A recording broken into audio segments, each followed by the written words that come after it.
Hi and welcome back to Epic Cars. On this video we are going to be exploring why my Excursion keeps breaking down. And what I mean by breaking down is the battery levels get to a point where the car just systematically starts shutting off. I've got a trailer brake module that I installed on the last video that monitors the voltage of my vehicle. Ever since I did some upgrades to this truck, I put the lift on, I put the headlights, I put some other things on it, I've been systematically having the truck break down on me. So essentially, this is my work truck. I drive it every day, and by the time I would make it back home from most trips, things like my air conditioner would quit working. My dash, my entire dash would quit working. So speedometer, fuel gauge, RPM, everything. Battery light would come on, ABS light would come on, airbag light would come on, my radio would turn off. I couldn't roll down my windows, and I've been driving it that way for about a week, and each night plugging it into a trickle charger to charge the batteries back up again. My initial thoughts were maybe I installed something wrong when I put the new headlights in or something like that. Something's drawing down my battery significantly. Well, what I ended up doing is testing my alternator, and sure enough, my alternator is going out. And essentially, this is the exact same alternator that's on like a Ford Focus that has a 4-cylinder or 6-cylinder engine. It just doesn't produce a whole bunch of amps. It's like 110 is the max as far as startup and cold run and that kind of stuff. But typically it's running in the anywhere between 60 to 80 range most of the time, which is not near enough to keep up with the accessories and something of this size on a consistent basis. So I went out and got through Ficum Repair, FICMrepair.com.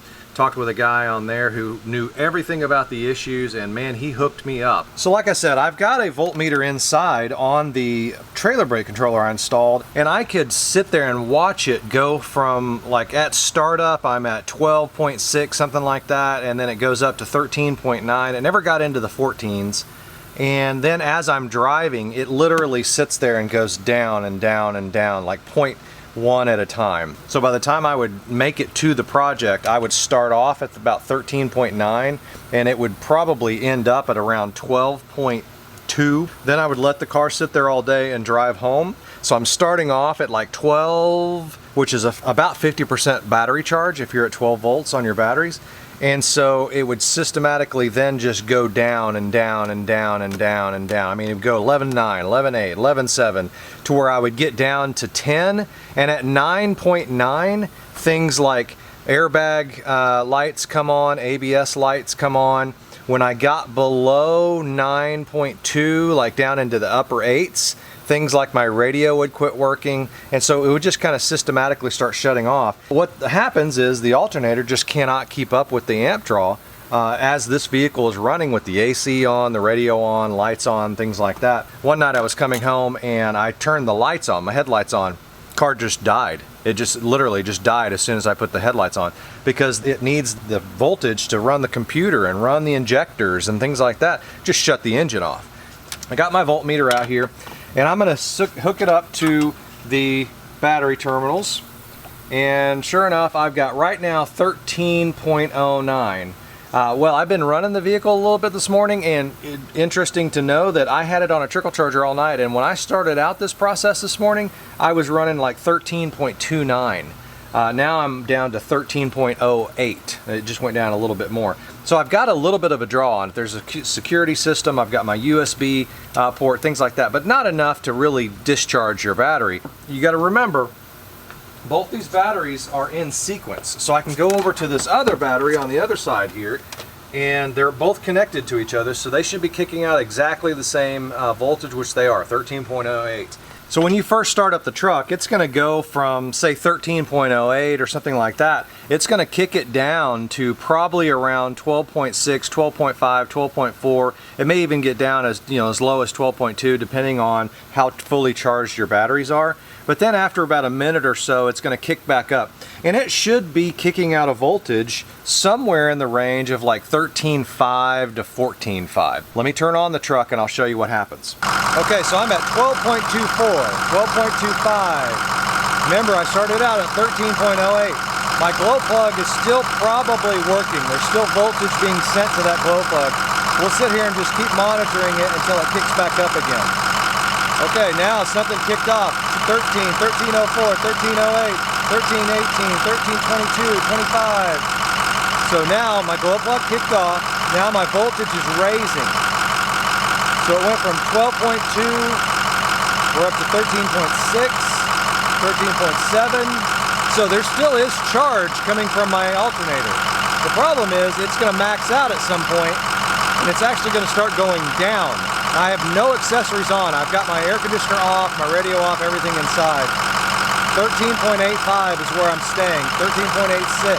So it is giving a little bit of charge, but as I start driving and as the computer's needing more voltage, my injectors are needing voltage, everything's needing voltage, it's going to slowly start draining my battery because my alternator cannot keep up with it. Okay, so I've turned everything on. I've got my both ACs on, I got my radio on, I've got my headlights on, everything is hooked up and running. Let's see what happens. Okay, I'm down to 13.56, so I went from what, I think it was 13.87, something like that. Now I'm down to 13.56, so again, not that bad. But as I continue to run, now I'm 13.55. Now I'm 13.54. It takes a little while to do this, guys, so I'm not going to bore you with the details, but trust me, it ends up starting running down, and so it shows me that the alternator is just not keeping up with the batteries. So guys, what I did is I went out and called ficumrepair.com, and those guys up there, man, they know what they're talking about when it comes to 6.0s, really any diesel engine, but they got their name doing the fuel injection control module for this vehicle, for vehicles like this, and then kind of added on things. So they know what they're talking about. I called originally to get a 180 amp alternator. I was just going to upgrade the alternator, nothing major. I wasn't going to upgrade the wiring, anything like that. And then the more and more I started talking through with this gentleman on the phone, first and foremost, he told me some problems with the 180 amp and told me about this Leece Neville 12 volt 230 amp alternator.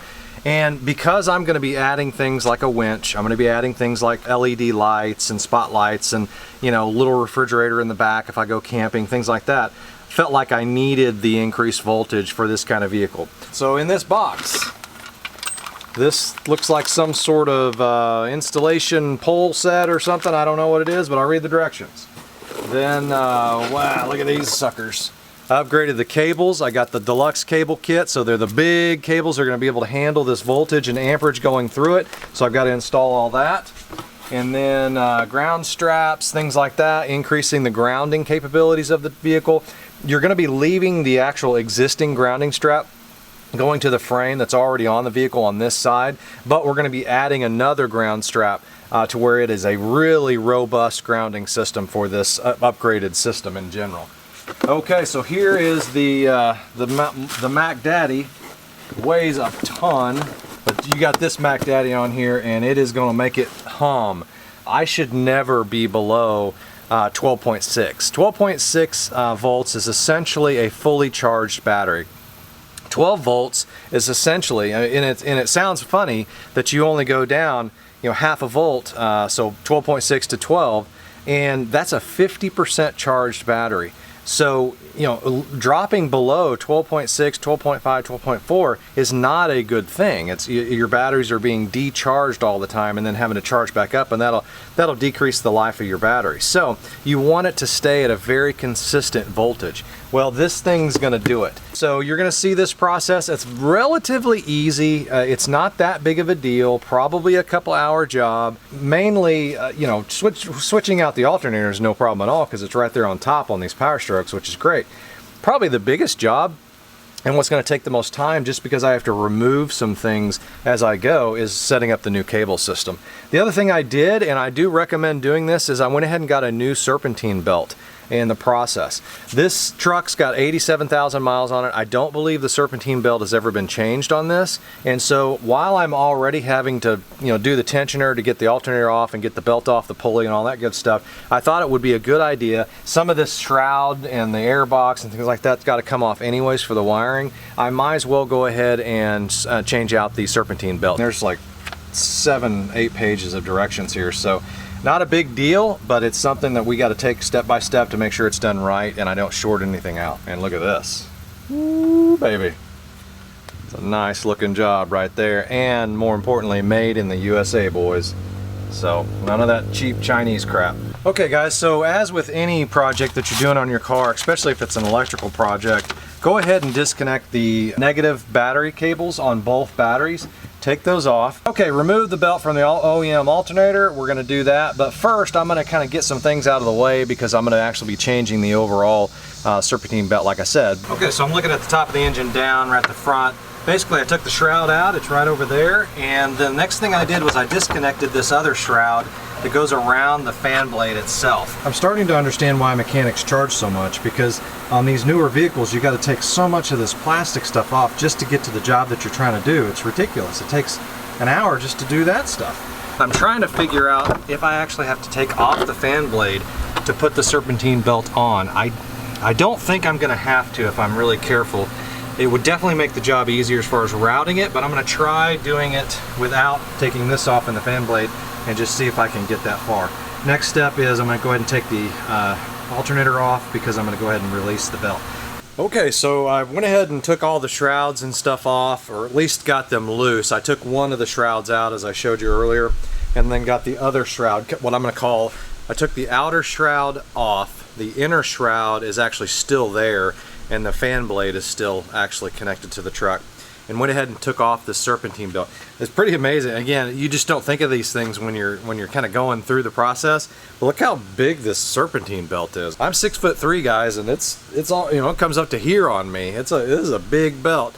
When I inspected it, you know, it's actually looks like it's in really good condition. There's some cracking, some weather cracking and things like that, but overall I would say it's still a very usable belt. I just don't see any, you know, major chunks out of it or anything like that. I was probably safe running this belt for quite a few more 1,000 miles, or maybe even up to about 120 or so. But while I'm in there, I'm digging all this stuff out. I had to release the tension for the alternator to go on anyways for this. Let's just go ahead and change it out. You know, preventative medicine in my book. So we'll get her put back on.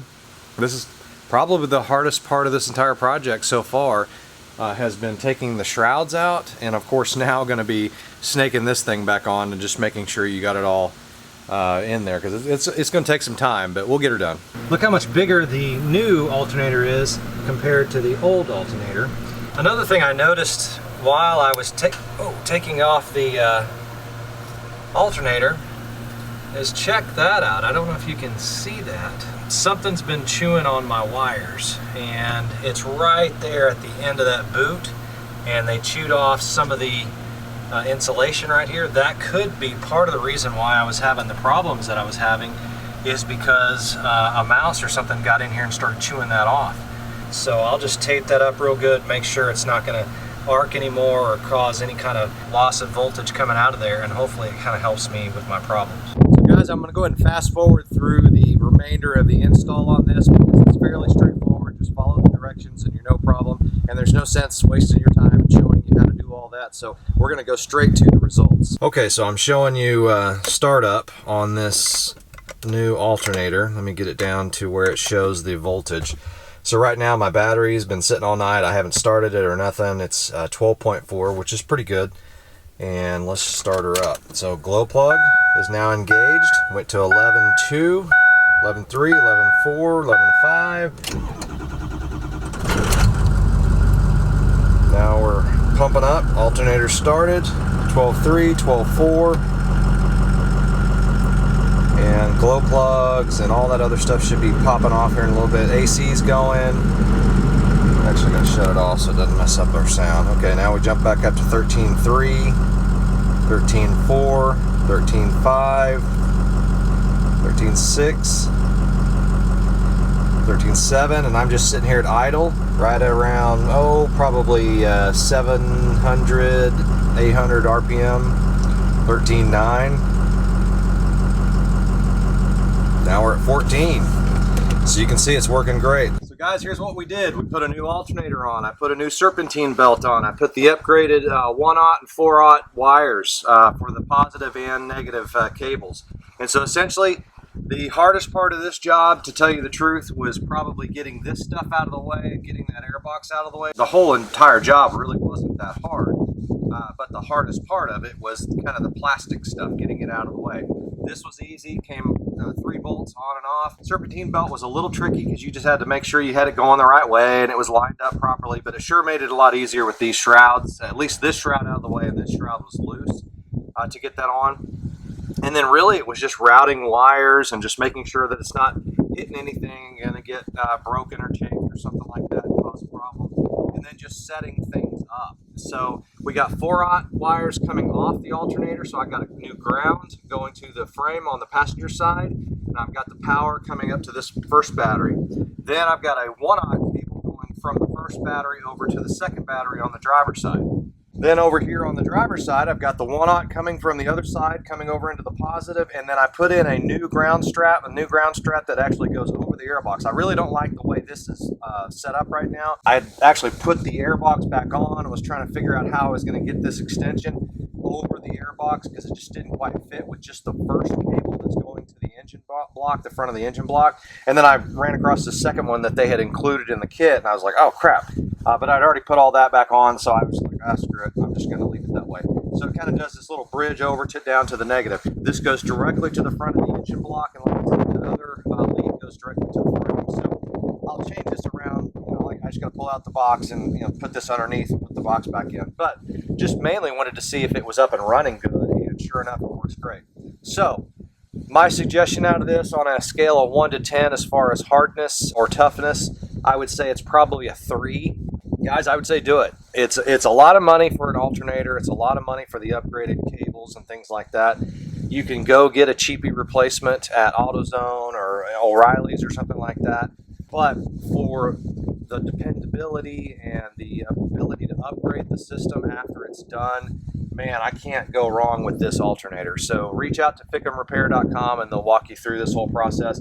I've been driving this truck for about 5 days now since the repair, and have not had a single problem with my alternator anymore. So definitely my alternator was bad. Probably a little bit had to do with the wiring harness that was chewed by a mouse, that kind of stuff.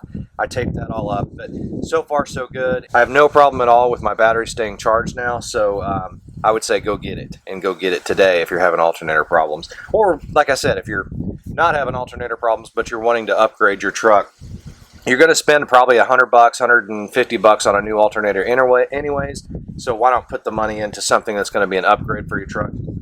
USA made, 1-year warranty, and you got all the extra cabling and the fuse link over there to help you on any future accessories.